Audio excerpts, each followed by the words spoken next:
decía que a pesar de esta ausencia de voz absoluta, voy a intentar hablar lo más claro posible y el menor tiempo posible, porque a quien tenéis que escuchar es a quien me acompaña en la mesa hoy. Yo creo que a las personas, en términos generales, nos definen nuestros hechos, nuestras acciones. Y a las personas cabales, como decía mi padre, que en gloria esté, nos define la coherencia de nuestros hechos con nuestro pensamiento. Pastora Filigrana García es una mujer gitana cabal. Es quizás el apelativo que, a mi juicio, mejor la define. La coherencia de sus hechos con su pensamiento, con su vida, con su activismo, es lo que mejor la puede definir. De ella se pueden decir muchas cosas que las podéis encontrar escritas en las redes. Ella es su vocación y su actividad laboral. Ella es abogada, es laboralista, es una persona que participa, es sindicalista, es feminista. Hay muchos sistas que acompañan a Pastora. Pero yo hoy quería detenerme en un pequeño juego de palabras que sirva para, no para presentarla, porque alguien como ella, que como digo, la define en sus hechos y la coherencia de sus hechos, apenas necesita presentación, más allá de lo que ella es y hace, quería hacer un pequeño juego de palabras. Ella es Pastora Filigrana García, una P, una F y una G. Y yo quería definirla como la pasión, la fortaleza y lo que a mí más creo que es más difícil de encontrar en este mundo en el que estamos todos, que es que Pastora es una persona genuina. En ella no hay impurezas, en ella no hay postizos. Ella es ella. Y eso es muy de agradecer, Pastora. En un mundo en el que la sociedad del espectáculo es lo que vivimos a diario, se agradece y se necesitan personas como ella, con esa claridad de ideas para asumir los retos y para reconocer los errores, y sobre todo una persona como ella con esa capacidad de acción ilimitada y, como digo, basada en tres cosas fundamentales. La pasión que le pone a su trabajo y a su discurso, la fortaleza de sus principios y ese componente de autenticidad, ¿no? De genuina. Y ella ahora os va a hablar de lo que ella quiera, aunque es verdad que la ponencia se supone que tiene que ver, está directamente relacionada con el libro que acaba de publicar, y habla de reflexiones sobre su militancia feminista y anticapitalista. Y creo que como cierre de estas jornadas no podíamos haber encontrado un cierre mejor, sobre todo por nuestros predecesores, ¿no? Los que nos han acompañado antes en esta mesa. Creo que es un cierre que cierra el círculo, valga la redundancia, y en el que podemos seguir recibiendo y alimentándonos de ideas para la reflexión, para el pensamiento crítico, para la generación del pensamiento crítico que tanta falta nos hace a todos, gitanos y no gitanos, mujeres y hombres. Y, Pastora, tuya es la palabra. Muchas gracias.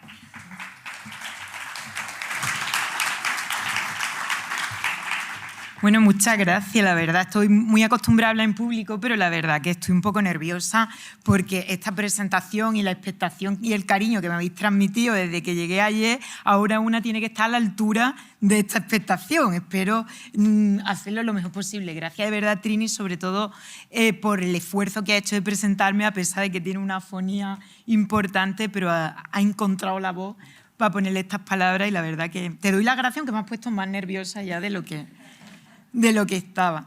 Y gracias de verdad a Enseñantes con Gitanos, ¿no? A la organización, a Fede, por supuesto, que está por ahí, que me ha convencido mucho para poder estar aquí. Me ha costado mucho llegar hasta aquí, por fin lo he conseguido.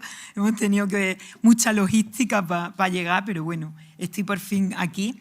Y sobre todo gracias a todas vosotras y a todos vosotros, porque yo conocía la entidad, conocía a Jesús sobre todo, conocía a Fede, pero no conocía del arraigo y la capacidad de movilización de la entidad. En un momento de desmovilización social como el que estamos atravesando, que ya sabéis que cuesta sacar movilización a la calle, cuesta hacer asamblea con gente presencial y que casi todos los espacios de participación social se han ido vaciando en los últimos ciclos, que vosotras seáis capaces de montar un evento como este, de encontraros aquí tanta gente y de tener ganas, bueno, que estáis aquí un domingo por la mañana escuchándome a mí en vuestro tiempo libre. Eso demuestra un nivel de militancia y de compromiso que desde luego a mí me emociona y me llena de energía. Yo sé que para vosotras este tipo de encuentros es un encuentro de apoyo mutuo, ¿no? Hay que enfrentarse, sobre todo desde la profesión que ejercéis, a cuestiones muy duras a partir del 15 de septiembre, ¿no? Cuando se abren esas puertas. Y esto es apoyo mutuo, esto es compartir problemas comunes y buscar soluciones comunes a las problemáticas con las que os enfrentáis cuando abrís las aulas. Entonces, yo que soy una motivada de la vida, cuando veo que hay estas ganas y esta energía de tirar para adelante, pues desde luego solo puedo dar las gracias, pero no gracias protocolariamente del principio de una intervención, sino gracias porque me voy para Sevilla con las pilas puestas, la verdad, de haber conocido vuestras ganas y vuestra energía. Bueno, pues a mí me dijeron que hablara del libro y ya está, pero bueno, ¿cómo queréis que lo oriente? ¿Por dónde le entro al tema? No, pastora.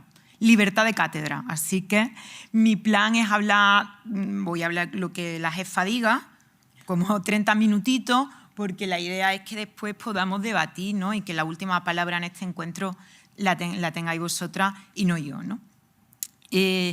Para hablar un poco de mi libro y de lo que he hecho, yo tengo que hablar un poquito de mí. Está feo hablar de una, pero creo que si me entendéis lo que llamamos la mirada situada, es decir, desde dónde, desde qué experiencia vital, profesional está hecho ese trabajo, pues yo creo que se entiende un poco mejor la aportación que yo quiero hacer a este debate, ¿no? Efectivamente, yo soy de Sevilla, soy abogada. Desde muy jovencita empecé en el movimiento asociativo gitano con un compromiso frente al racismo en la Asociación de Mujeres Gitanas Universitarias. Ya no voy a decir los años, Trini, porque es que la gente hace cuenta.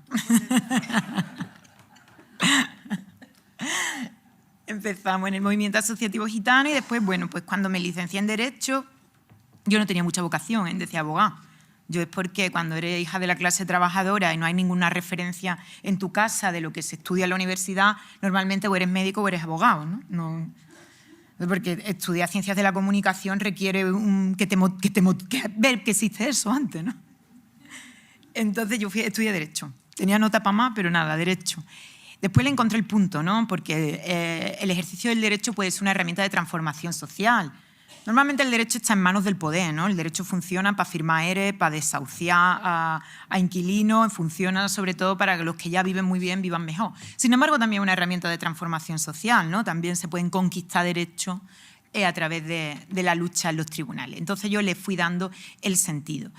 Cuando me licencié en Derecho ya era la abogada de los gitanos porque estaba sentenciada y me fui a las 3.000 viviendas de la Asociación Gitana Villela, Orgado Caló a trabajar. Pero también lo orienté, y esto es importante para que se pueda entender el libro, a la defensa de trabajadores y trabajadoras, ¿no? Empecé mis prácticas en lo que entonces era el Sindicato Obrero del Campo, que era el sindicato de jornaleras y jornaleros allí en Andalucía, que ahora os sonará por el SAT, el Sindicato Andaluz de Trabajadoras y Trabajadores. Y cuando una empieza a defender a las trabajadoras y trabajadores que más difícil lo tienen, tienes que aprender derecho de extranjería en este país sí o sí, porque esos trabajos que nadie quiere, los más difíciles, los que peor se pagan y los que menos aplauden, los siguen haciendo las personas migrantes, ¿no? Entonces, en todo este batiburrillo de ser una activista gitana y una abogada laboralista y una abogada de extranjería, yo necesité explicar todo lo que une estas cuestiones, ¿no?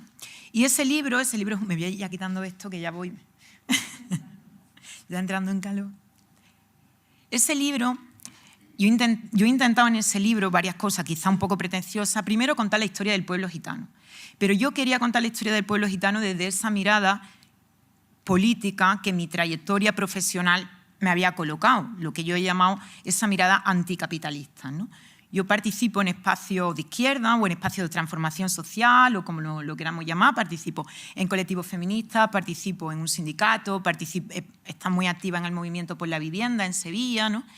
Y parece que la historia de los gitanos y las gitanas, o la situación de los gitanos y las gitanas, tiene una explicación diferente, aparte, a las otras muchas injusticias económicas y sociales contra las que se lucha. No sé si me estoy... ¿no? Me estoy... ¿no? La gente, puede ser muy crítica con la ordenación económica del mundo, puede ser muy crítica con el reparto de la riqueza en el mundo, se puede hacer muy crítico. Sin embargo, el tema de los gitanos es que los gitanos son como son, ¿no? Parece que no hay una explicación, que muchas de las injusticias que sufre este mundo y que se pueden articular tenga que ver con la situación, el contexto social en el que vive muchísima población gitana, sobre todo. Yo hablo en el libro sobre todo del Estado español porque no tenía capacidad de abarcar un objetivo más amplio, ¿no? Que hubiera sido a nivel internacional o a nivel europeo. Pero parece que habían cosas desconectadas. Ustedes imagínense a mí en una asamblea con compañeras, compañeros, trabajadoras y trabajadores, todos muy progresistas, pero el tema gitano va aparte, ¿no? Yo intenté dar una explicación a esto. Intenté que muchas de las opresiones que se enfrentan desde los espacios progresistas o desde los espacios de disidencia política tuvieran una mirada amigable hacia la causa del pueblo gitano, ¿no? Yo lo debía, o sea, yo lo hice porque la vida me puso en ese lugar y lo tenía que hacer. Entonces, en ese libro yo tengo como 3 objetivos. Primero, contar la historia del pueblo gitano, aunque no crean mi perspectiva, al menos la historia, porque la historia, como bien ustedes saben, como educadores y educadoras, que no está contada. Muchas veces cuando hablo, ustedes porque ya vienen con los deberes hechos, pero cuando hablas en un foro como este, lo primero que digo es: no se sientan ustedes culpables de no conocer la historia del pueblo gitano, porque en ninguna parte del currículum escolar, desde la primaria, secundaria o carrera universitaria, se lo han contado. O sea, no se sientan culpables, no es su culpa. Hay una estrategia política detrás de esa ausencia, ¿no? Entonces digo, mira, si solamente se lee mi libro para leer la historia del pueblo gitano, pues ya algo he conseguido. Y después, que quería eso, contar la historia, que es la que voy a intentar contar aquí en los 20 minutos o 23 minutos que me queden, contar esta historia desde esta perspectiva de crítica al sistema mundo, la organización de la economía y el reparto de la riqueza en el mundo.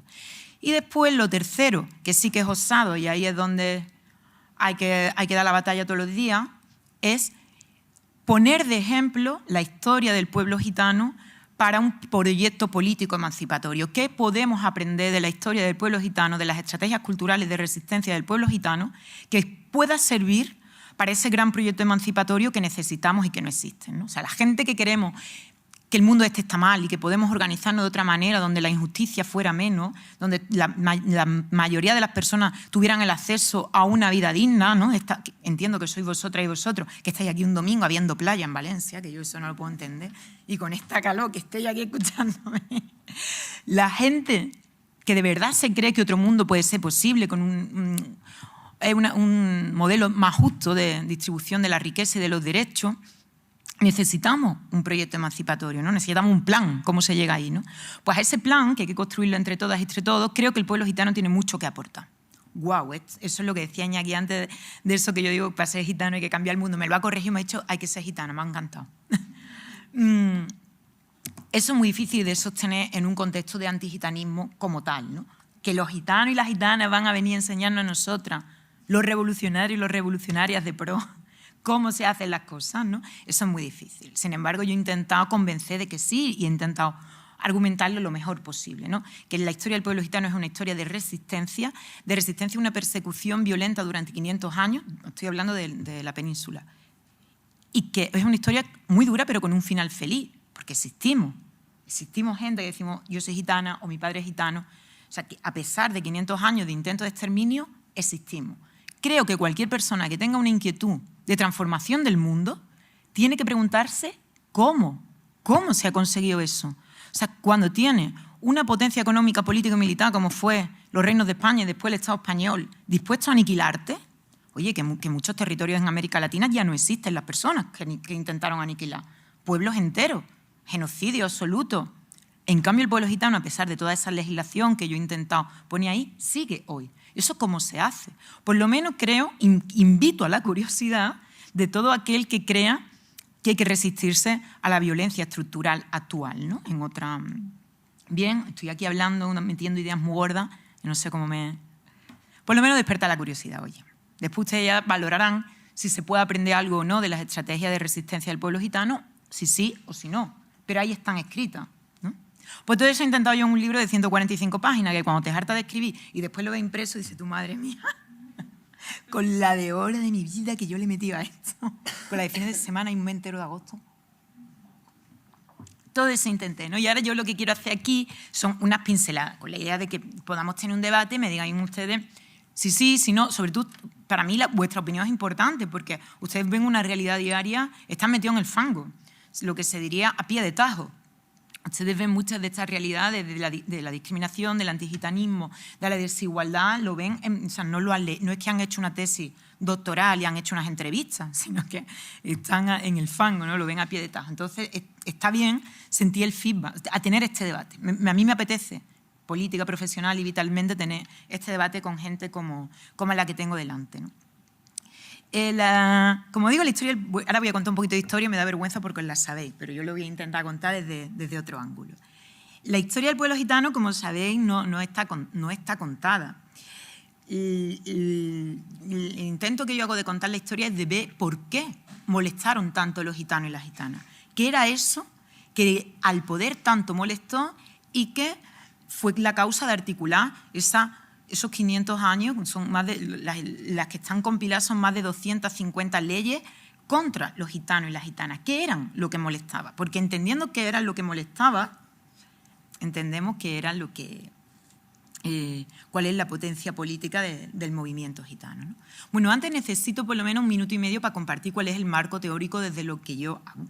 Cuando le pongo el título del sistema mundo, que estoy hablando con este palabra del sistema mundo, no es mío, son de otros muchos autores.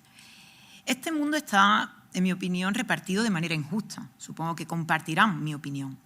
El acceso a los bienes básicos que necesitamos para vivir, el agua, la luz, la vivienda, la comida, la medicación, la cultura, no lo tenemos garantizado por el hecho de estar viva, sino que hay que comprarlos en el mercado. O sea, está mercantilizado lo que necesitamos para vivir.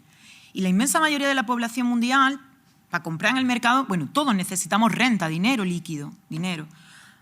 Van a ver que soy laboralista porque toda mi línea es muy laboralista, pero por eso antes he confesado quién soy y de dónde vengo.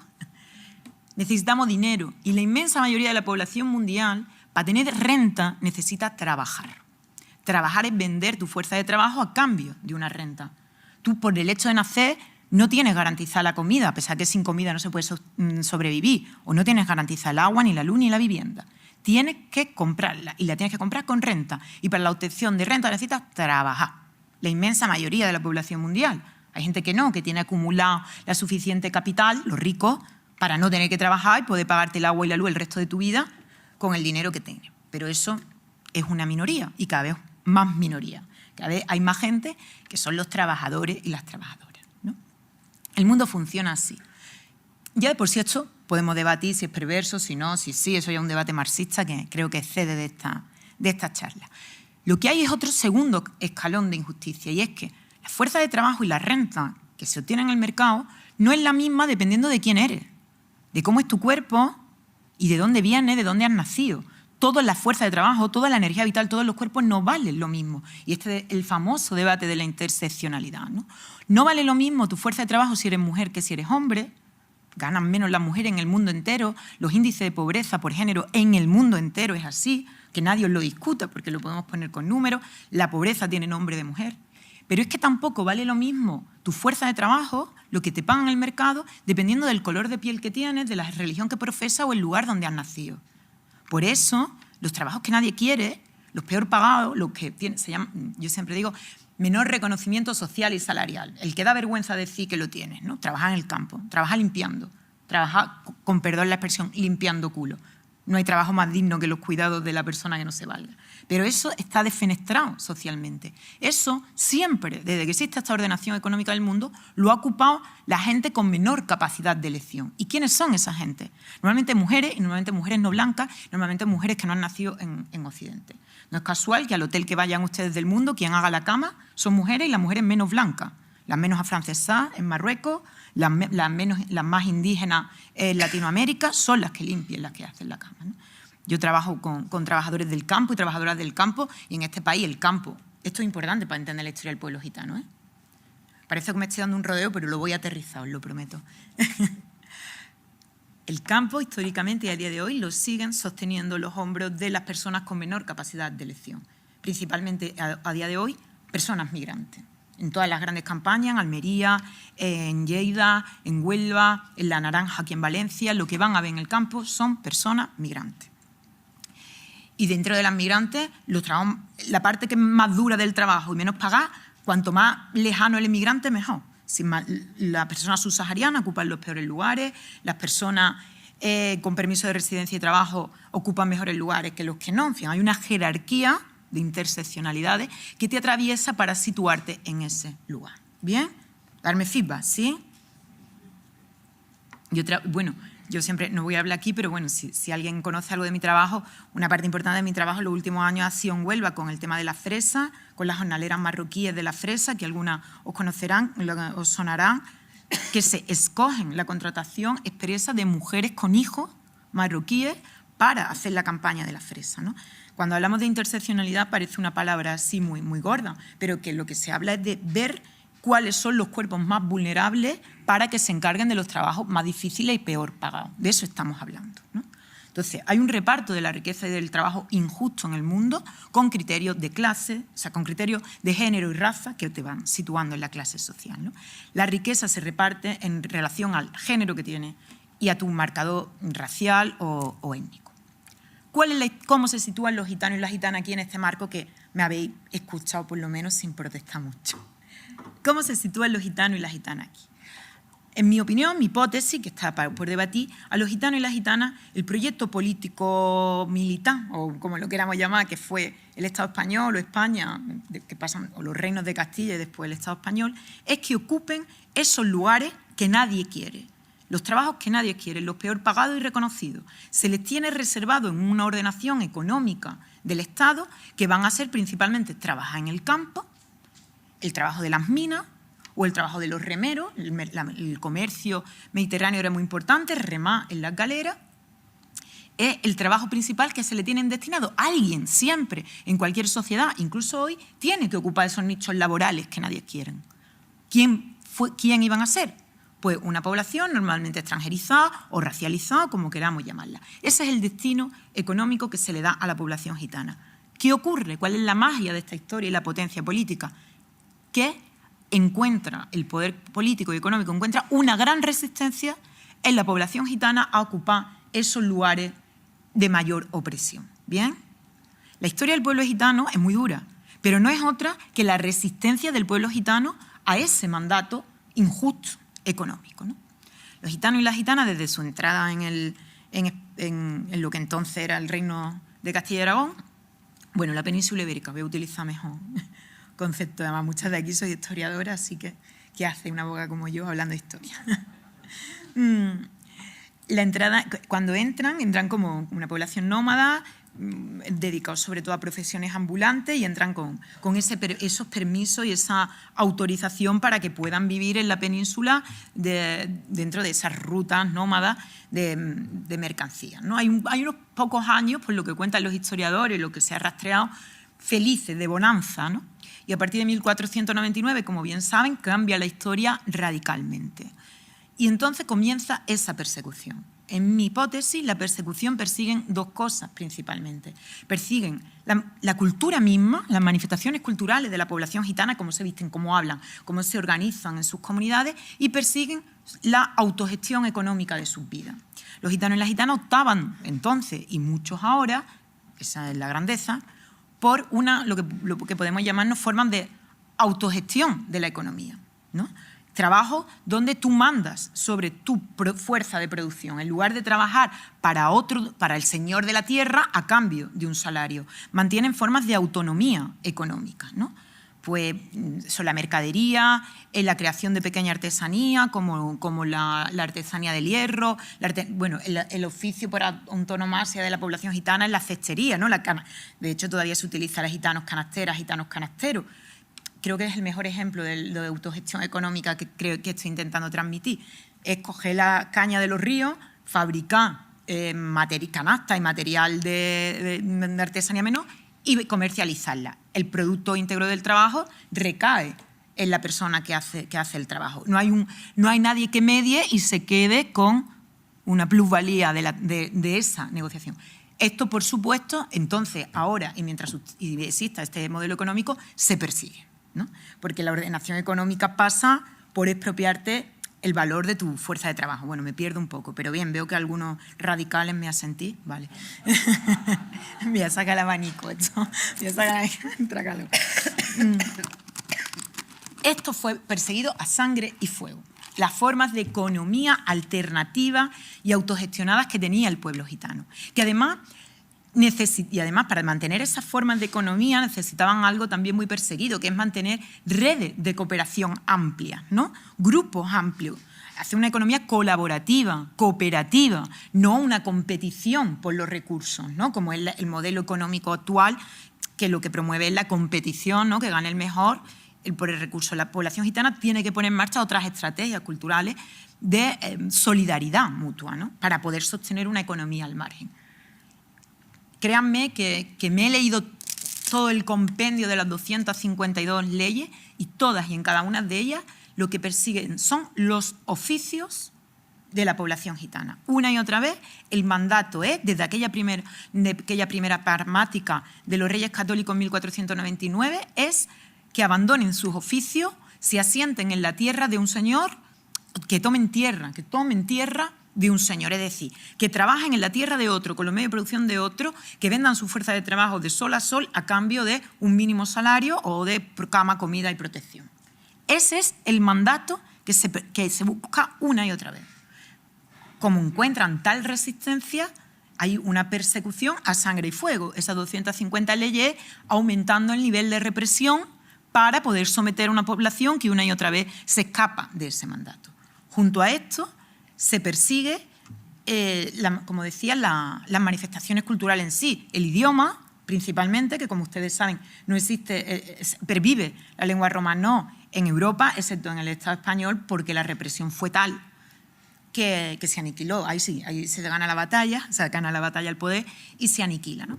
Voy a mirar, sí. No te preocupes, te aviso. Que voy todavía por 1700. Te aviso.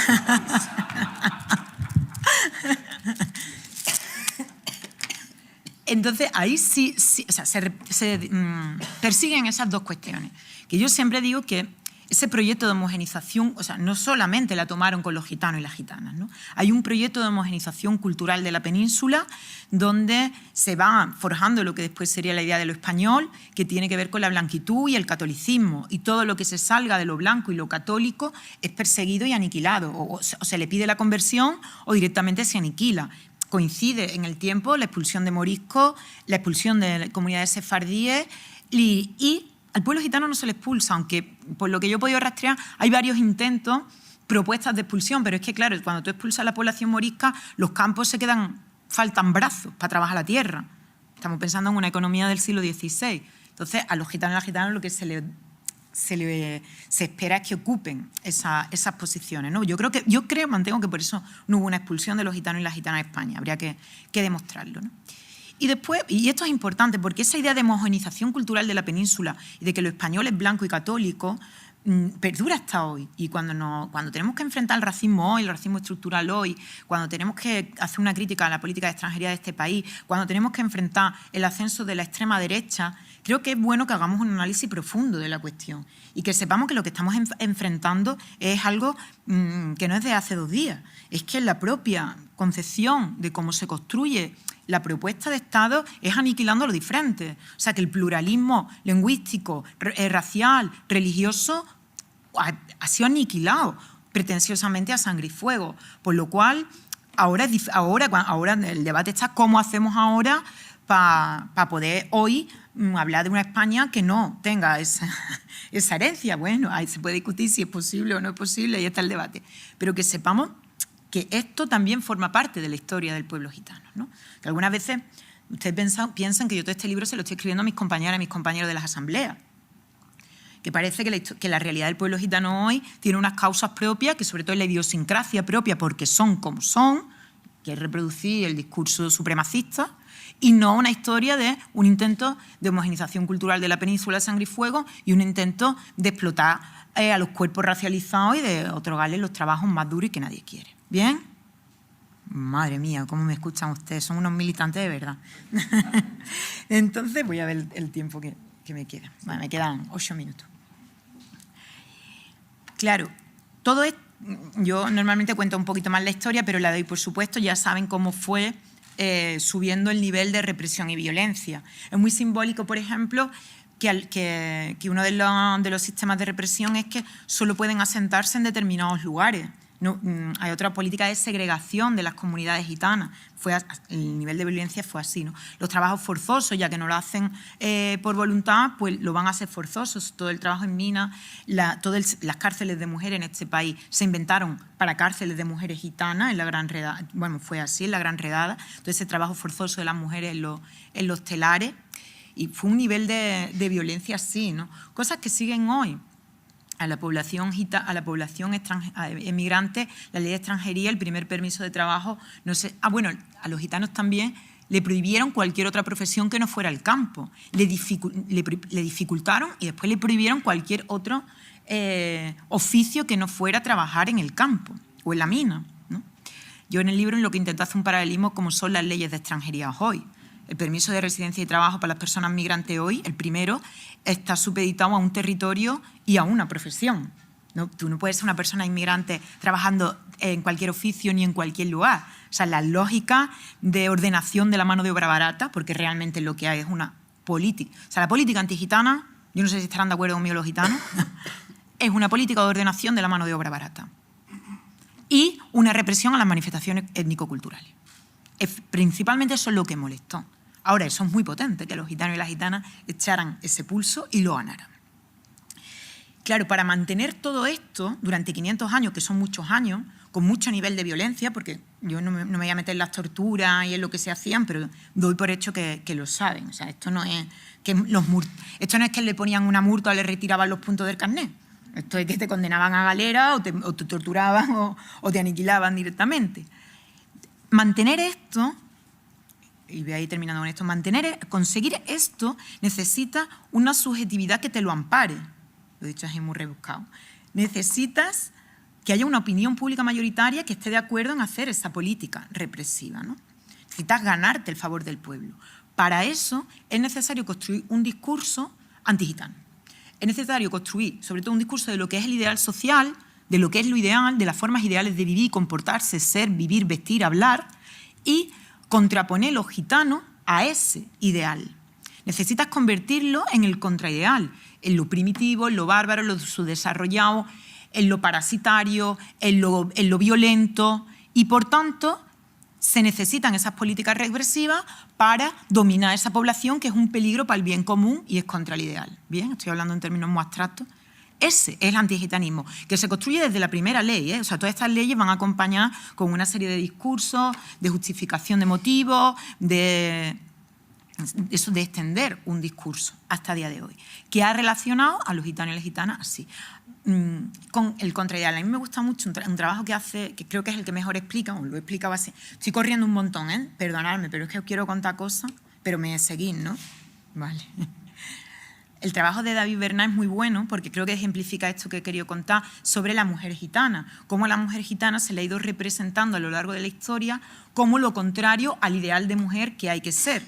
Y él rescata en su investigación, a través de la pintura, sobre todo de la literatura, en el siglo XVIII y XIX, cuando el ideal de la mujer que hay que ser es un ideal decimonónico de una mujer recatada, esposa y madre, trabajadora, entregada a su familia, sin vida pública, a las mujeres gitanas en todas esas fotografías, en todas esas pinturas y la literatura se le representa como lo contrario, como una mujer de vida pública, que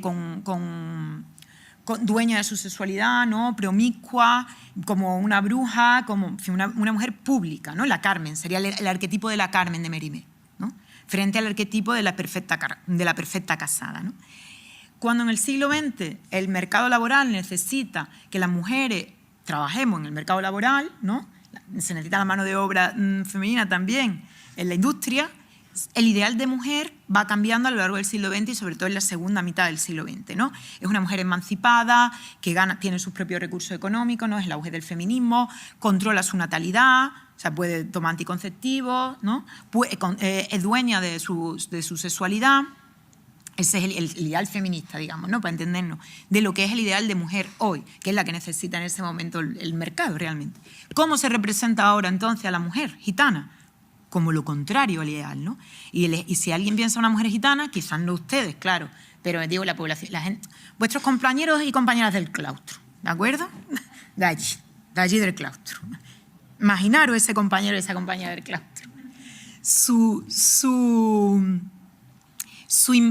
arquetipo de lo que es una mujer gitana, pues seguramente es una mujer gitana vestida de luto, supeditada a su marido y a sus hijos y muy religiosa y recatada, condenada al ámbito doméstico, ¿no? Nada que ver con esa Carmen de Mérimée que se representaba hace un siglo. Obviamente, si el arquetipo hoy de mujer gitana fuera Carmen de Mérimée, bueno, pues prácticamente sería un icono feminista, ¿no? A la mujer gitana no se le puede representar hoy como un icono, esa que puede jugar con los quereres de dos hombres, ¿no? No conviene económicamente ni socialmente que se fuera la representación de la mujer gitana hoy. Pues esto que lo he contado, que creo que gráficamente se entiende mejor, básicamente es la historia de todo el pueblo, es lo que se ha hecho con todo el pueblo gitano, ¿no? Construirlo como el contraideal de lo que hay que ser, ¿no? El primitivismo, el subdesarrollo, hoy en día el machismo, ¿no? Que si queréis después en el debate puedo entrar a dar mi opinión de lo que se ha estado debatiendo aquí. Convertirlo en esa contrariedad. Ya sabéis que desde la entrada de la Constitución española en el 78 no existen leyes específicas antigitanas, no se persigue a los gitanos y a las gitanas por lo que son. Esto es muy importante, ¿eh? Todas esas 250 leyes no perseguían, ojo, para los compañeros y compañeras del claustro, que se lo tenéis que contar, no perseguían los delitos de los gitanos y las gitanas, perseguían el hecho mismo de ser gitano y gitana, obviamente convirtiendo en delito las formas de vida gitana. O sea, trabajar haciendo arcayata, pues era delito. Tenías que trabajar en el campo, ¿no? Pero que no eran los delitos de los gitanos y las gitanas. Como digo, desde el 78 ya no existe ley antigitana, pero ¿qué es lo que queda? Todo el discurso antigitano que sostuvo esa legislación. Eso existe a día de hoy. Y se sigue reproduciendo a día de hoy. Por lo cual, aunque exista una igualdad en papel, la igualdad material, pues no se consigue. No se consigue porque existe el peso de 500 años, que no son pocos, de discurso antigitano y además sin una voluntad política clara de repararlos, ¿no? ¿Cómo se sostiene el discurso antigitano hoy? Bueno, a vosotras no os lo voy a contar, ya lo conocéis, pero desde el cine, la televisión, la prensa, ¿no? Y los GCK hasta las políticas segregadoras encubiertas de segregación escolar en algunos centros y en algunos barrios, ¿no? Todo eso es seguir manteniendo. Todo eso es justificado por el barbarismo, el primitivismo, y es que esta gente no se integra. Y sobre todo la justificación, o sea, el objetivo mío al final, que ya me voy a callar, Trini, ya me callo, uy, me pasa un minuto ya. La justificación es, o sea, yo creo que la lucha aquí está en poder contextualizar la situación de los gitanas y de los gitanos hoy, y que si una parte tan importante de la población gitana vive por debajo de los umbrales de la riqueza, o sea, viven en situación de pobreza y exclusión, la causa, para contar esa causa hay que contar una historia, hay que contar unas voluntades políticas, hay que contar una línea política que perdura hasta hoy.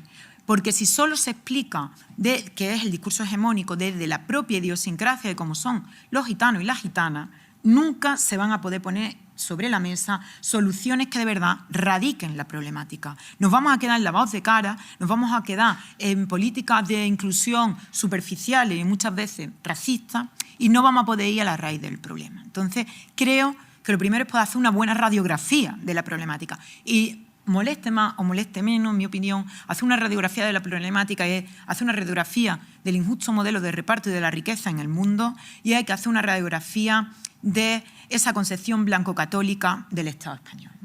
Pues nada, muchas gracias.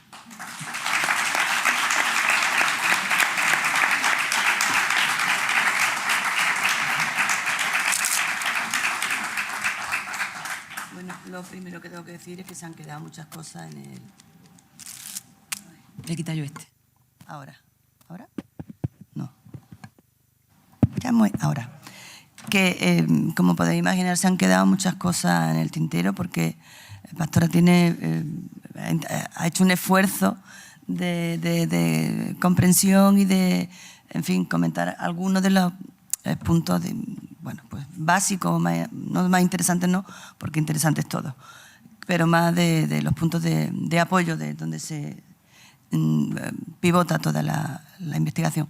Pero obviamente quedan muchas cosas por decir. Entonces, exactamente, si os parece, abrimos un turno de palabra y yo repito lo mismo que han dicho mis antecesores. Preguntas claras y directas, y si alguien quiere hacer una reflexión que sea cortita, de tal manera que no, si hay muchas palabras, que dé un lugar a que a todas ellas se puedan expresar y ella pueda responder a todo, ¿vale? Pues cuando queráis.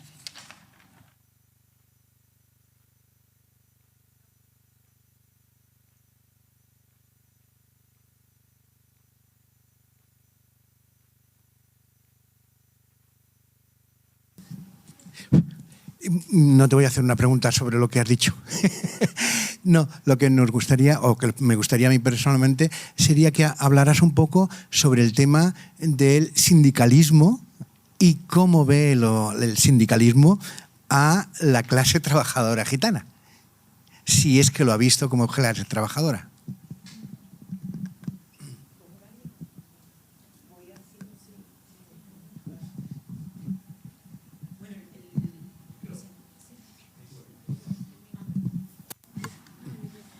Bueno, el sindicalismo no son más que los trabajadores y las trabajadoras organizadas. O sea, no, estamos acostumbrados a las grandes centrales sindicales, que ya son un mega aparato, pero el sindicalismo por abajo, el sindicalismo que podéis tener en un centro educativo o que se puede tener en cualquier sitio, son las mismas trabajadoras y trabajadores del centro organizadas. Y como tal, le atraviesa la mirada que atraviesa a cualquier parte de la sociedad. Yo te he confesado que una parte de mi motivación para escribir este libro es poder sentarme a hablar con esas personas, ¿no? que para mí son buenas personas, se están intentando organizar para que las cosas sean más justas, pero se están dejando atrás algunas cuestiones, ¿no? Entonces, claro, tú me preguntas por la visión del sindicalismo de los gitanos. Yo te digo, el sindicalismo es la sociedad, ¿eh? El sindicalismo no son entes abstractos, tienen la misma visión que la visión mayoritaria. Claro, los gitanos y las gitanas, es que a mi entender han sido un poco más listos, y es que han seguido intentando mantener formas de autonomía económica y no han pasado tan rápido por el aro del trabajo asalariado precario, ¿no? Y han preferido, no quiero romantizar para nada a la población gitana, porque mi abuelo trabajaba en la Renfe, verá que hay de todo, pero que se han optado o se han intentado optar por profesiones que te permitieran escapar de ese chantaje de la renta y el trabajo, ¿no? Entonces, yo creo que el sindicalismo que ha construido la población gitana es otro tipo de sindicalismo, no es organizarte dentro de una empresa, es organizarte por fuera de la empresa para poder mantener la economía, ¿no? Todas las asociaciones de vendedoras y de ambulantes, muchas lideradas por personas gitanas, es un tipo de sindicalismo también, es apoyo mutuo. A ver, yo es que tengo una idea del sindicalismo que no es los grandes sindicales. Para mí el sindicalismo, y creo que se lo dije a Fede o a Jesús el otro día, ayer, es que para mí Enseñantes con Gitanos es un sindicato, porque es una forma de daros apoyo mutuo, poner en común problemas y buscar soluciones comunes a problemáticas que os encontráis cada día. Son espacios de cooperación, o sea, son espacios de mutualismo, una mutualidad, ¿no? Entonces, si tenemos esa idea de sindicalismo, yo creo que los gitanos y las gitanas, y ahí es donde yo he sido un poco radical, son un ejemplo de hacer trabajo sindical, de apoyo en formas de cooperación y apoyo mutuo y de mutualismo, muy por delante, estrategias culturales muy por delante a las mayoritarias en formas de organización social. No sé si... ¿No te he contestado? Pues a ver, contéstame. No. Y yo quería ¿Tú qué querías comentar, escuchar? Cuéntame lo que tú quieres comentar. escuchar. Sí, porque eso incluso Teresa San Román, me parece que entró algo en el tema, es que, y que tú has comenzado a hablarlo, ¿no? Gente muy de pro, muy vanguardista, muy de izquierdas, sindicalistas de todo sitio. Y luego el tema gitano era aparte. Pero eso es todo lo que yo te he contado. Era aparte. Y es porque no nos han visto como mano de obra, como obreros. Yo creo que es porque existe un antigitanismo imperante y no se ha visto ni siquiera como humanos. Hay una deshumanización. O sea, no es que creo que... O sea, realmente creo que es que hay una deshumanización tal del pueblo gitano, ya no es que se conciban como trabajadores o no, y que por eso el sindicalismo lo miren, es que se convierten en una subhumanidad, en lo que se llamaría en términos marxistas lumpenproletariado. Es decir, gente que no cumple el mandato del trabajo, ese mandato ahí tan fuerte, y que quedan por debajo y que por tanto es parasitismo social, son parásitos, viven a costa de el discurso mayoritario. O sea, que va más allá. Es que yo creo que hay una deshumanización muy radical de la población gitana. Es que la idea mayoritaria es que merecen como viven. Y merecen la precariedad y la pobreza y la exclusión y merecen el castigo, porque son como son. Que es una idea supremacista, es una idea filofascista, pero es hegemónica. No sé si... Sí, por ahí anda. Eso es lo que quería escuchar. Por ahí anda. ¿Alguien más? Hay un compañero ahí.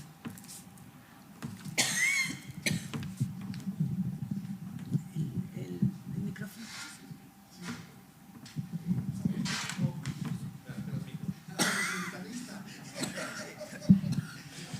A ver, un poco por lo que estaba comentando Ricardo, y más que nada porque, bueno, yo procedo del mundo sindical históricamente, profesional y de militancia, y bueno, y he echado en falta una de las cuestiones que ahora mismo está comentando Ricardo, que ayer comentábamos con José Manuel.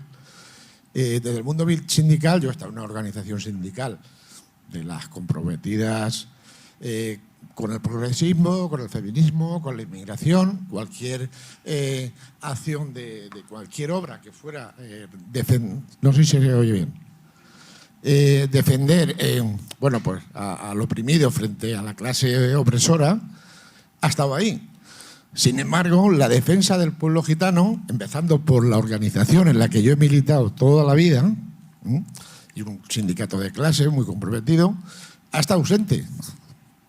Ha estado totalmente ausente.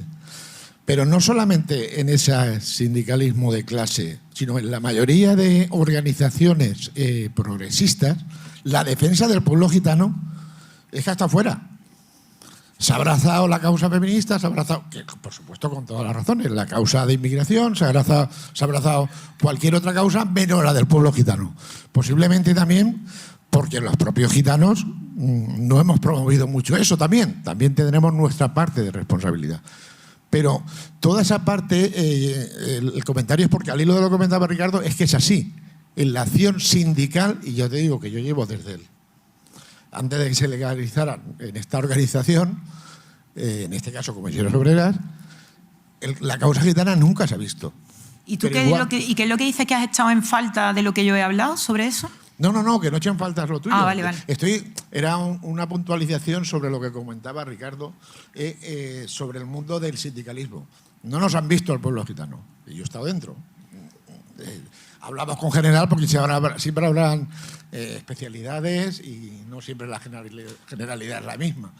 Pero yo creo que no nos han visto al pueblo gitano. Vale. Como no nos han visto una gran mayoría de organizaciones progresistas, porque las otras de la derecha y extrema derecha, sin ofender a nadie, pues está claro que no. Pero ni las propias que se definen como defensoras del progresismo nos han visto. Vale, yo como ya sabes, estoy de acuerdo. O sea, que básicamente habéis repetido algo que creo que yo ya había dado por sentado. De hecho, es mi motivación a la hora y mi posicionamiento y mi mirada situada a la hora de escribir este libro, que la izquierda o el pensamiento político disidente no ha abrazado la causa gitana. O sea, no sé si es una pregunta o una reflexión, porque creo que casi has dicho exactamente lo mismo que yo. Entonces, sí. Ahora voy a ir un poquito más, porque si no nos podemos quedar en que hay que ver cómo la izquierda paya no abraza la causa del pueblo gitano, podemos cada uno de los que estamos aquí volverlo a repetir. Pero que ante esto, ¿cómo actuamos? Mi propuesta, que intento en este libro, y no solo en este libro, sino que para mí es mi línea política, es que hay que buscar los hilos. Mira, yo tengo una frase, es que esto para mí me sirve, esto sirve muchísimo. No sé si sigue en Comisión Obrera o no, pero creo que es la línea política que tenemos que seguir. Necesitamos voy a hacerme spoiler porque este es el final de mi libro y el final de mi vida, vamos, es que es lo único que pregono por el mundo. Para transformar este mundo tan injusto necesitamos un frente muy grande de gente, necesitamos una alianza amplia, ¿no?, de muchas cosas, ¿no? Creo que es un error que atomicemos las luchas, ¿no? Que alguien está luchando por la vivienda, otra contra el racismo, otra contra los delitos de odio, otra contra los abusos sexuales, otra, ¿no? Por supuesto, cada uno tenemos que luchar. Pero lo que tenemos que hacer es el esfuerzo colectivos de buscar los hilos comunes y las causas comunes que hay detrás de todos esos dolores de barriga situados, que es como yo les llamo, ¿no? Los dolores son muchos. El dolor de una niña trans en un cole, el dolor de quien está ahora mismo en Ceuta intentando saltar la valla, el dolor del que le van a desahuciar porque no puede pagar la hipoteca. Son situaciones muy diferentes. No todo duele lo mismo. No es lo mismo que no te paguen el plus del convenio a tener que saltar la valla en Ceuta. Pero son dolores, ¿no? Los golpes son diferentes, yo siempre digo, los golpes son diferentes dependiendo del cuerpo y el territorio que habitas, ¿no? Dependiendo de la raza, del género y demás. Pero si tiramos de un hilito de todos esos dolores concretos, lo que vamos a encontrar detrás es un mismo monstruo, una misma maquinaria, ¿no? Se llama capitalismo, racismo, patriarcado, ¿no? Colonialismo, una ordenación económica en base a unos criterios económico-social en el mundo, ¿no? Eso nos une, el enemigo nos une. No quiere decir que cada uno abandone lo que está haciendo y que nos vayamos todos a una, no. Sino que de alguna manera existe ese diálogo, al menos el diálogo y el pensamiento de estrategias comunes. Entonces, yo este libro lo que intento es decirle a la izquierda, que me formo parte, que yo formo parte como la que más, vamos, sería una hipocresía decir lo contrario, e intentar encontrar los lazos comunes, el hilo. Mira, la historia del pueblo gitano tiene estos hilos. Si tiramos del hilito de lo que hay detrás, vamos a encontrar el mismo monstruo que si tiramos del hilito de lo que hay detrás de la lucha en astillero. Porque es que es el mismo monstruo. Y por supuesto de la política de extranjería y por supuesto del feminismo. Porque el feminismo es una ordenación también. O sea, el patriarcado es un criterio de ordenación de la economía en el mundo, en tanto en cuanto la vida y los cuerpos y la fuerza de trabajo de las mujeres vale menos que la de los hombres. Eso es el patriarcado. Y a partir de esa desigualdad se organiza todo, ¿no? También si te tiras de un hilito lo que vas a encontrar lo mismo. No sé si estoy siendo capaz de transmitir una idea un poquito abstracta. Entonces, ¿qué hacemos ante que Comisiones Obreras, porque ha hablado tú de Comisiones Obreras, no ha abrazado nunca la causa del antigitanismo? Bueno, pues hay que pararse a explicar que la lucha de Comisiones Obreras, por lo menos la de la base de Comisiones Obreras, todo mi respeto a los trabajadores de base de Comisiones Obreras, tiene muchos puntos en común en la lucha contra la segregación de los barrios, la segregación escolar o contra que por ser gitano no te alquilen un piso, te lo pongan más caro, te pidan el doble de fianza. En esos dos dolores hay cosas muy parecidas y aquí de lo que se trata es de encontrar los puntos comunes para iniciar un diálogo, ¿eh? Para iniciar un diálogo, no soy yo mucho más pretenciosa. ¿Bien? Carmen, ¿no? Gracias, pastora. ¿Se oye, no?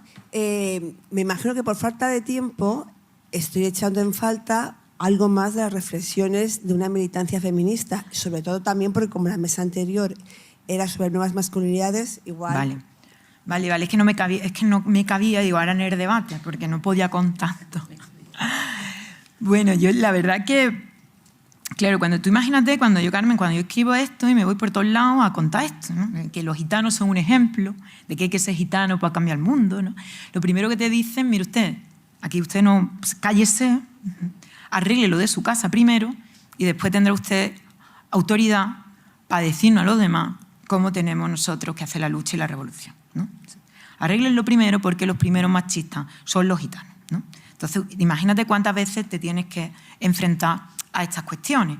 Yo tuve la necesidad de articular, o sea, de articular el discurso porque si no, no podía avanzar, es que no me dejaban, no podía levantar la voz. No puede, pero en muchos espacios, mucho. Claro, entonces yo lo que intento hacer en el libro, es lo que hago en el libro yo un poquito, yo cambio el marco, yo lo que quiero es cambiar el marco del debate, no el debate lo vamos a tener sobre las prácticas machistas dentro de la población gitana y de todas, pero primero vamos a ponernos de acuerdo en qué marco vamos a debatir, porque si vamos a debatir en el marco, que es, los gitanos son más primitivos, igual machistas, primero que se construyan y después que hablen de ser sujeto de derecho y de conquistar derechos y de conquistar igualdad, si ese va a ser el marco, yo no juego ni debato, porque eso es seguir reproduciendo el mismo supremacismo.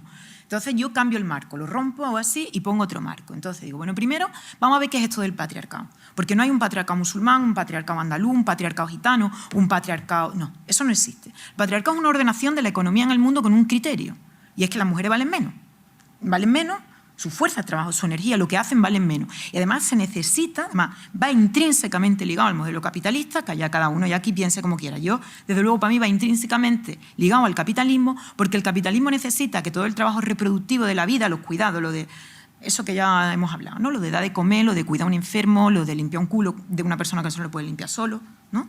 Todo eso se necesita que sea un trabajo gratuito, porque si se pagara, no se podría conseguir esa gran acumulación de riqueza. Imagínate que ese trabajo fuera retribuido, ¿no? Entonces se necesita que alguien de la población mundial se encargue de hacer gratis eso. Y son las mujeres las que históricamente lo realizan. Eso es lo que posibilita la ordenación de la economía en el mundo. Eso es lo que posibilita grande acumulación de riqueza, todo ese trabajo gratis que hacen las mujeres. Y también todo ese trabajo ya no gratis, mal pagado que hacen las mujeres en el mundo entero. Porque los trabajadores más pobres son mujeres no blancas que no viven en Europa. Están en las maquilas en el sureste asiático, están en México, están en los campos en Nigeria, que es lo que produce todo lo que tocamos. La economía se sostiene porque hay millones de mujeres del mundo que no se les retribuye o casi no se les retribuye el trabajo que hace. Si no, no existe esta ordenación económica. No puede, es mentira, no va a existir un capitalismo que no sea machista, porque va en el ADN de la ordenación económica. Eso es el patriarcado. Entonces yo debato ahí. Eso es el patriarcado. Y resulta, además, que las sociedades más beneficiadas de esta injusta ordenación de la riqueza en el mundo, resulta que son las sociedades blancas occidentales. ¿Quién vive mejor en el mundo? Muchos de nosotras y nosotros. Y todavía mejor en Alemania y todavía mejor en Estocolmo. Y todavía mejor en Canadá, ¿no? ¿Quién se beneficia del patriarcado en el mundo entero? ¿Quién tiene más interés de que se siga reproduciendo la desigualdad entre hombres y mujeres en el mundo entero?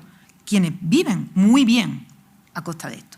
Y ya no digo nosotras, que somos trabajadores y consumidores, los grandes capitales. ¿Cómo se consiguen esas grandes fortunas? Con muchas mujeres trabajando en una maquila, ¿eh? Resulta después, este es mi marco, y si queremos debatimos aquí. Resulta que después las sociedades occidentales, blancas, se perciben a sí mismas como las más liberadas de cargas machistas, que están en la cima de la lucha contra el machismo. Y son todas esas otras sociedades que todavía no han llegado, que precisamente nunca son sociedades ni católicas, ni blancas, ni occidentales, son esos otros, esos sures, esos moros, esos gitanos, esos sudacas, lo estoy diciendo despectivamente para situarme en el discurso hegemónico, los que no son, los que siguen siendo tan machistas, los que están sosteniendo el patriarcado con sus prácticas diarias. Miren ustedes, 15.000 mujeres vienen cada año de Marruecos a trabajar la fresa en Huelva. Se escogen que sean mujeres madres, no lo cogen el gobierno marroquí, lo coge la patronal de la fresa, occidental y blanca, lo escogen los grandes capitales. ¿Quién se beneficia? La quieren madre, la quieren casada, viuda o divorciada, con familia de allí y con niños, para que vuelvan y sobre todo para que aguanten. Porque si tú le dices a una mujer de esa que en vez de 35 le va a pagar 22, que tú acordaste 35 pero que el día al final van a ser 22, bueno, pues el nivel de protesta en el imaginario machista va a ser menos porque es que tiene allí una suegra, una madre, o sea, una suegra, un hijo, un marido, no sé cuánto. Van a ser más sumisas, menos conflictivas sindicalmente, que se diría, ¿no? Porque son más vulnerables. El machismo es muy rentable para la sociedad blanca occidental, para el nivel de consumo de las sociedades blancas. Entonces, eso no quiere decir que no debatamos ahora, y ahora debatimos de lo que queramos, de las prácticas machistas en las comunidades en las que queramos, la comunidad de vecinos, la comunidad gitana y donde sea. Pero vamos a saber bien de lo que estamos hablando, de lo que es el patriarcado y el machismo, porque es que si no, otra vez colgarle el San Benito, que qué casualidad, que siempre la gente más pobre, precisamente la gente que le ocupa, que le toca ocupar esos lugares que nadie quiere, de trabajos no reconocidos, de trabajos no bien pagados, siempre son de verdad las más machistas. Qué casualidad que coincida con la jerarquía de humanidades que te hace el neoliberalismo. El mundo está ordenado así, una pirámide. La occidentalidad blanca está arriba y todo lo demás va cayendo. Lo tiene más difícil, todo el que está en la escalón más para abajo lo tiene un poquito más difícil para la vida digna. Tiene que sufrir un poquito más para llegar a la vida digna. Y casualmente el machismo es patrimonio, sobre todo de las escaleras, de las partes más bajas. Bueno, yo cuando menos quiero que ahora debatamos cuando queramos, no digo ahora, pero por lo menos ponen en un estado de duda del marco del debate, no sé, por lo menos de duda, porque se supone que estamos hablando con gente que es muy crítica contra la injusticia, ¿no? Que estamos hablando dentro de un feminismo crítico, que forma parte del pensamiento crítico. Entonces, esto, no sé si... ¿Bien? ¿Y antes no? Sí. Ah. Prima pastora, ante la constatación que el antigitanismo, ¿no?, está tan presente en la izquierda política, ¿no?, en institucional, me refiero, blanca, pero también en la social, ¿cuál es tu, si lo tienes, tu posicionamiento en torno a cómo es mejor abordar esos movimientos sociales desde fuera, o sea, creando movimientos gitanos en los diferentes ámbitos, o ocupando el que ya ocupa la izquierda blanca, la izquierda social blanca? Qué malo eres. Sí, perdóname, luego te invito cortado. Bueno, eso es un debate que, como bien sabe Iñaki, mucha de la gente que estaría aquí, ha sido un debate muy potente dentro del movimiento asociativo gitano en los últimos años. Construir casa afuera o casa adentro, ¿no? O sea, ¿por dónde empezamos? El movimiento asociativo gitano. ¿Nos organizamos desde la discriminación racial o estamos dentro de de otras luchas sociales, siendo gitanos luchando por la vivienda, o siendo gitanos luchando por el cambio climático, ¿no? He situado bien el debate, que eso es lo que Iñaki me ha contestado. ¿Por dónde empezar? Y lo decíamos, casa adentro, casa afuera. Y él me lo pregunta a mí sabiendo que yo tengo una posición muy clara, porque yo he hecho las dos cosas. Yo estoy en el movimiento y tengo otros movimientos sociales, y también tengo un firme compromiso vital, político y profesional con el antirracismo, y especialmente contra el antigitanismo. Yo lo he hecho doble. Yo no tengo la solución de que es lo mejor. Yo no tengo la solución de que es lo mejor.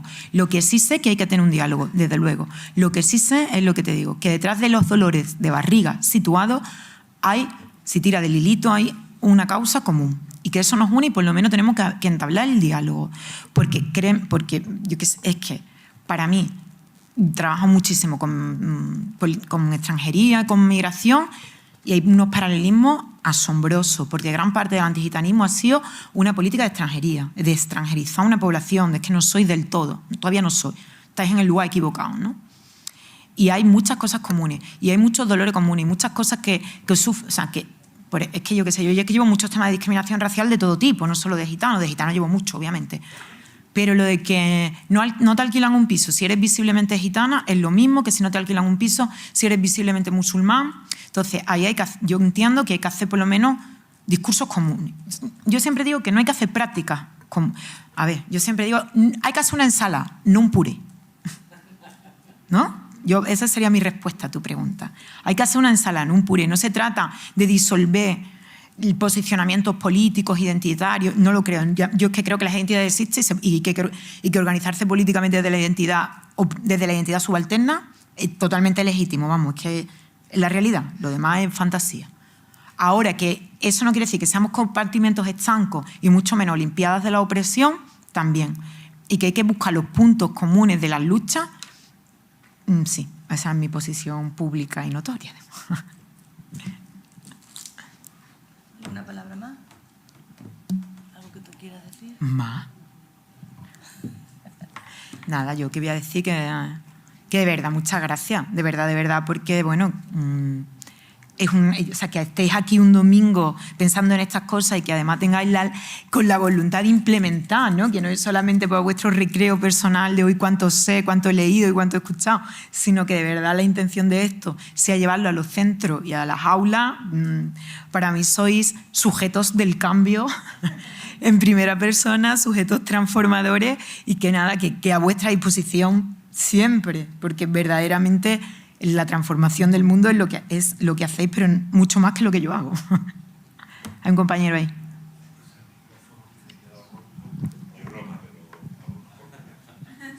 Da más seguridad hablar con el micro. A mí hay una cosa que me preocupa especialmente, y es la situación de los que están excluidos, de los desfavorecidos, porque no veo ninguna política institucional que esté dirigida a, de alguna forma, sacar a las personas de esa situación.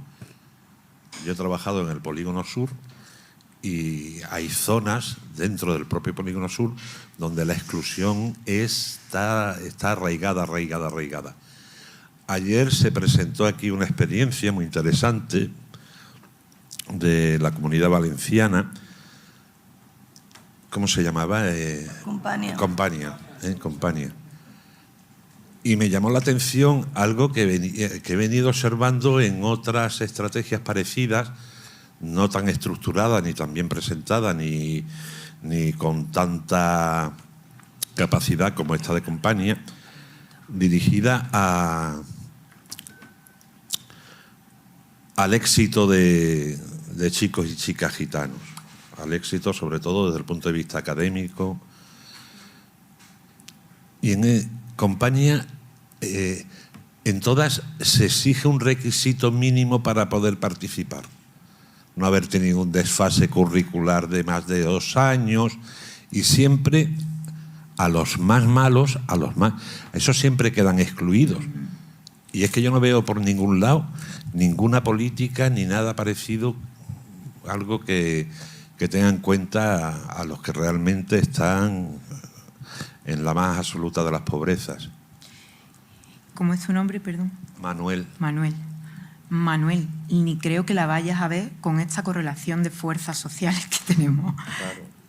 O sea, esa sensación tengo. Esa sensación tuya, creo, en mi opinión, en mi modesta opinión, eso no vamos a ver una política pública orientada a eso, por lo menos seria, y que de verdad vayan a erradicarla, porque esa problemática es de raíz. Es decir, yo sé que me repito, pero que es que la pobreza es estructural, es que las bolsas de pobreza no son un error del sistema, es que son necesarias para el sostenimiento del sistema, es que se necesitan esa gente pobre para que los trabajadores y las trabajadoras estén dispuestos a trabajar por muy poco, porque si tú trabajas... Las bolsas de pobreza son estructurales y los gitanos y las gitanas han conformado esas bolsas de pobreza hasta el día de hoy. Y esto es necesario, o sea, es mentira que sea un error que se pueda solucionar. Se puede solucionar, pero hay que cambiar otras muchas cosas más. Si tú imagínate una profesión que últimamente muchos gitanos también han optado, que es la de guardia de seguridad, por ejemplo, ¿no? Tú imagínate que tú eres un payo guardia de seguridad y te están pagando el jornal, no sé, 25 euros la noche, ¿no? Y un día te dicen que vas a tener que echar 2 horas más, pero que vas a seguir cobrando 25 euros la noche. Y tú dices, pues yo no quiero trabajar por eso. Un payo, estoy hablando yo no quiero trabajar por eso. Bueno, pues vete, porque ahí resulta que en ese barrio de al lado hay gente muy pobre, gitanos, inmigrantes, subsaharianos, que si le doy 15 va a hacer el mismo trabajo y me va a echar hasta las 2 horas. Entonces, es muy necesario que existan toda esa gente pobre dispuesta a trabajar mucho por muy poco, empujada por su pobreza, para que tú, trabajador payo, eches esas 2 horas más que te está pidiendo tu jefe, ganando los mismos 25 euros y sin quejarte, porque eres muy fácil de sustituir. Eres un trabajador muy fácil de intercambiar, porque hay mucha gente que necesita el dinero. Eso quiere decir que las bolsas de pobreza son necesarias para seguir regulando los salarios, para seguir regulando el reparto de la riqueza. No sé si me he intentado ser clarita. Así funciona la pobreza. La pobreza es intrínseca a la ordenación económica. No va a desaparecer.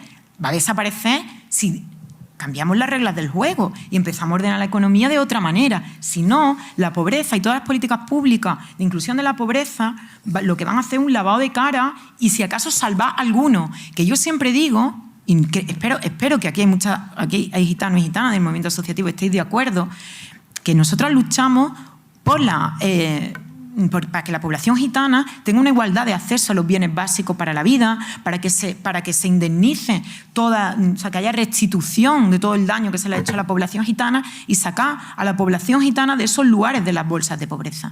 Pero si el modelo no cambia y las bolsas de pobreza siguen existiendo, nuestra conquista habrá sido muy chica, porque si lo que vamos a sacar a la población gitana de las bolsas de pobreza para que entre en la población subsahariana y todo siga igual, habremos ganado algo. Claro, yo soy gitana y yo quiero que los gitanos no estén mejor, pero es que yo también quiero que no exista en sí mismo el está peor.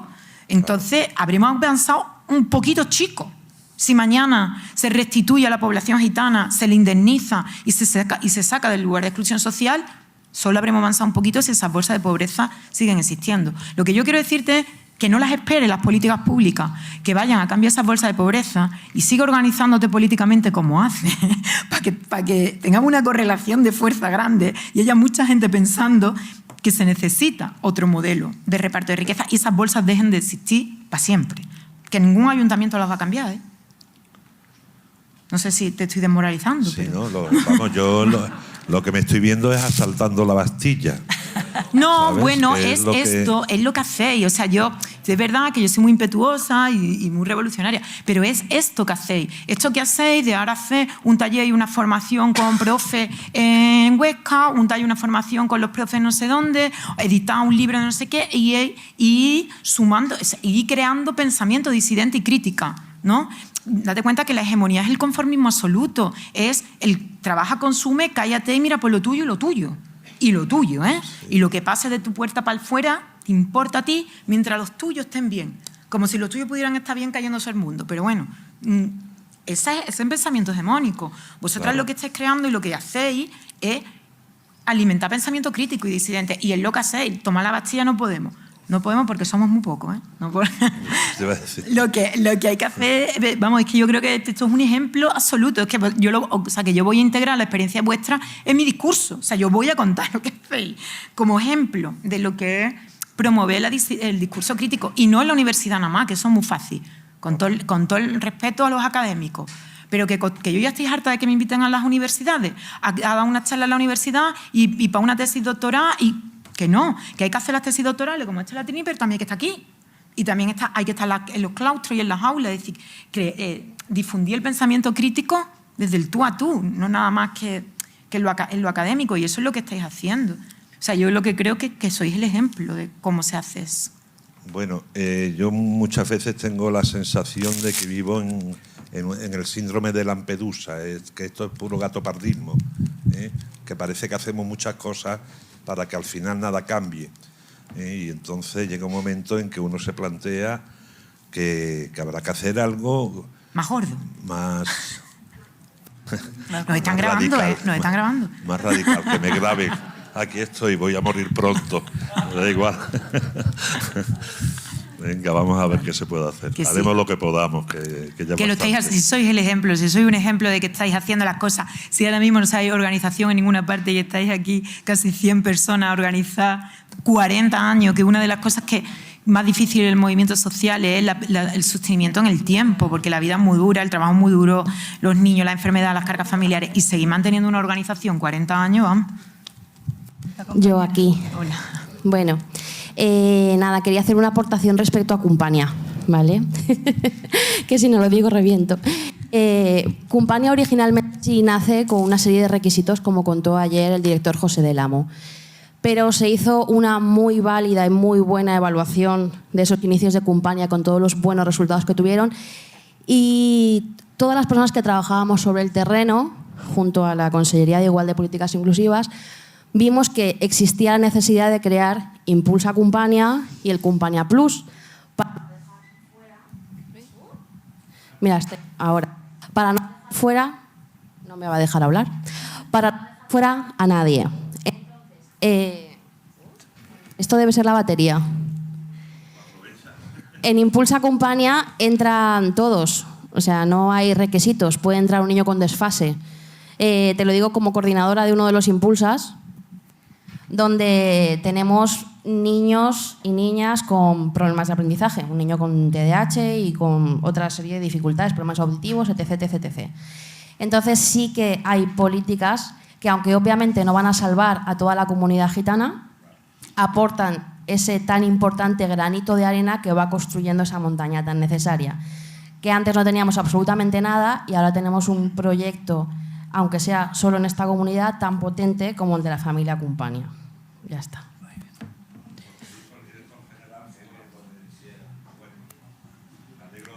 ¿Alguien más? Si no hay más palabras y dada la hora que es, salvo que haya alguien que quiera decir algo, con total... A ver, ¿cómo surgen las manos? Que tengo que coger un avión. Que tenemos el avión, en verdad. Sí, lo mío va a ser una pregunta muy breve. Que si igual desde los movimientos sociales es lo que yo he percibido. Y lo que voy a decir es un movimiento del movimiento vecinal, en el barrio, pues en la asociación donde yo estoy, que es aquí en Valencia, en el barrio de Nazaret. Entonces, alguna vez he llevado a una persona gitana a la asociación de vecinos, que han venido, bueno, pues para que también. Y no hay... no es que haya antigitanismo, ¿no? Es una asociación de vecinos de izquierdas, progre, pero un paternalismo que, claro, que te espanta. Claro. Yo salgo corriendo antes que él. Si me pasa a mí eso, me pongo en el lugar de la persona que ha acompañado para que venga y salgo antes que él. Y si no te parece que ese paternalismo es algo que también está muy extendido en los movimientos sociales en general de cara a la población gitana. Muy buena pregunta, ¿eh? Muy buena reflexión, muy buena aportación al debate. Sí, es cierto, es la otra cara, ¿no? El antigitanismo tiene muchas caras. Realmente hay detrás un supremacismo más light, más amable. Por eso creo que cuando yo hablo de sacar a los gitanos de ese lugar y ponerlo en un lugar de ejemplo, ¿no? De hecho, el libro yo quería llamarlo el ejemplo de los gitanos, después, no sé, al final le puse ese. Pero sacarlo de ahí y decir, no, es que aquí lo que tienen las asociaciones de vecinos y las universidades tienen que estar escuchando a los gitanos y a las gitanas sus estrategias culturales de resistencia de vida y aprendiendo y tomando nota. O sea, que esa idea es bastante... Yo sé que atento contra un imaginario antigitano muy potente, pero creo que es lo que tenemos que hacer. O sea, que es que hay toda una universidad de práctica de resistencia. En un momento, mire, el neoliberalismo ahora mismo viene a por todas, voy a hablar muy claro. O sea, vienen a subirnos la luz, a subirnos la vivienda, a recortarnos los sueldos, a tener que pagar un médico privado cuando nos enfermemos. O sea, que esto es gente, si no lo subvertimos, vienen a por todas. Pues hay muchas comunidades que han vivido en el colapso continuo durante muchas décadas, durante toda la vida. No solo las gitanas, habría que escuchar también a otras muchas comunidades. Los gitanos y las gitanas han vivido en el colapso, han tenido que resistir muchas cosas. Quizás estaría interesante escuchar cómo es la historia del pueblo gitano, qué tenemos que aprender y cómo se frena un embiste tan fuerte como el que están pretendiendo dar a la sociedad mayor, a la clase trabajadora, a la sociedad mayoritaria, como queramos llamarlo, ¿no? Es que los gitanos y las gitanas es una universidad de experiencia. Entonces, sacarlo de ese lugar del paternalismo y ponerlo ahí, yo sé que cuesta, pero creo que tenemos que ir abriendo estos caminos, ¿no? Y esta jornada en verdad es así, o sea, es que para mí, que los propios enseñantes gitanos nos pongáis aquí a gitanos y a gitanas y toméis apunte y queráis aprender, para mí esto es como... casi lo que estamos soñando, que ocurra, o sea, cómo se hacen las cosas, cómo se piensa, cómo deberían de ser esas políticas públicas que tienen que decir los gitanos y las gitanas de esto. Yo creo que la esperanza es esa, ¿no? Sacarnos de ahí y ponernos aquí, poner a la Trini aquí, hablar. Hoy no porque no puede, pero... Y que tomen nota, no vosotras, que le estoy dando la chapa a los que vienen a misa, sino... Por allí había otra compañera. Bueno, yo, pastora, darte la enhorabuena porque me voy muy feliz de las jornadas al ver que el discurso político de compromiso social, educativo, de todo tipo, lo compartimos y escucho a alguien, a una persona gitana, decir lo mismo que pienso yo. Entonces, eso pues te reconforta con el pasado, con el futuro y con mucho más. Y solamente por aportar algo, ¿no? Como no puedes ir con este discurso me sirve a mí, ¿de acuerdo? Para fortalecerme, para enfrentarme a la sociedad o incluso a mi familia, para mi vida personal. Sí, claro. ¿De acuerdo? Como tener estrategias ante el montón de influencias que tienes contrarias a este tipo de pensamiento, ¿no? Que lo otro es muy fácil, el pensamiento hegemónico es que constantemente te llega, ¿no? Y en el cole, como no puedes soltar este discurso político, porque claro, ya hacen así y te barren, ¿no? Entonces, yo lo que procuro es dar la vuelta a buscar las aportaciones de los niños, las niñas y los jóvenes con su presencia, cómo sanean el sistema.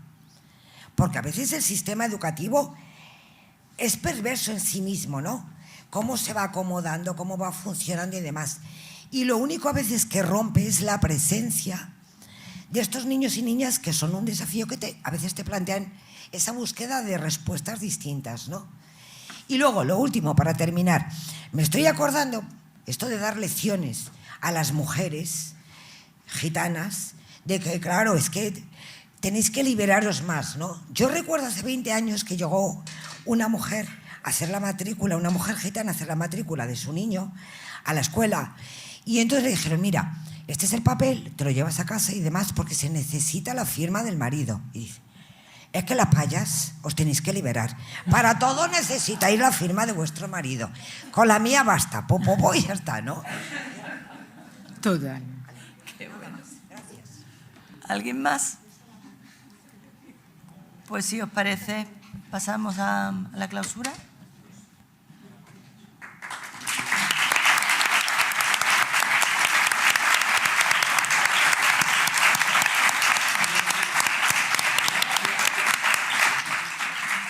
Qué público más. ¿Has visto?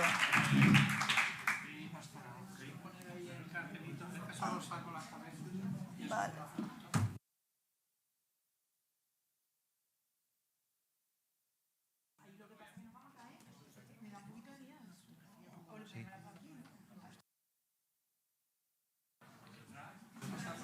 Si lo ponemos aquí, mira.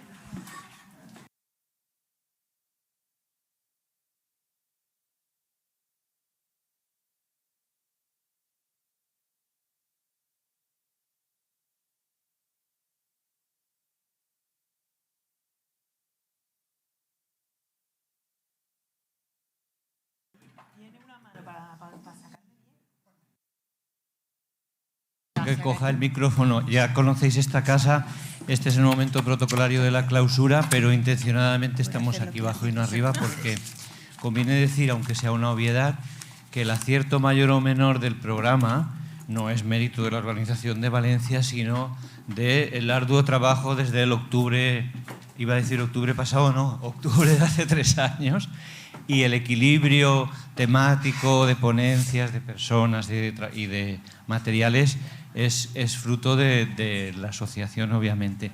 Nosotros sí, como responsables de la Intendencia y de la logística, sí que estamos muy satisfechos de tener la impresión de que ha sido muy feliz vernos otra vez, tocarnos y ser felices, ¿no? Sí, únicamente que esto no es el final de nada, sino que estáis convocados para el próximo septiembre, que no sé dónde estaremos, igual en Cantabria o en algún sitio maravilloso en donde podamos nuevamente reunirnos. Y bueno, ya sabéis que esta es una familia acogedora en la cual podéis acercaros cuando queráis.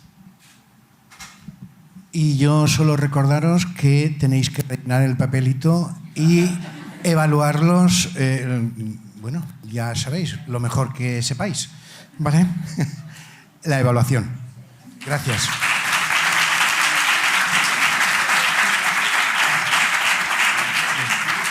Siento romper perdón, y es que no se me olvidó decirlo. La organización logística, he dicho, hemos hecho, pero en realidad el curro es de la Secretaría y de Federico.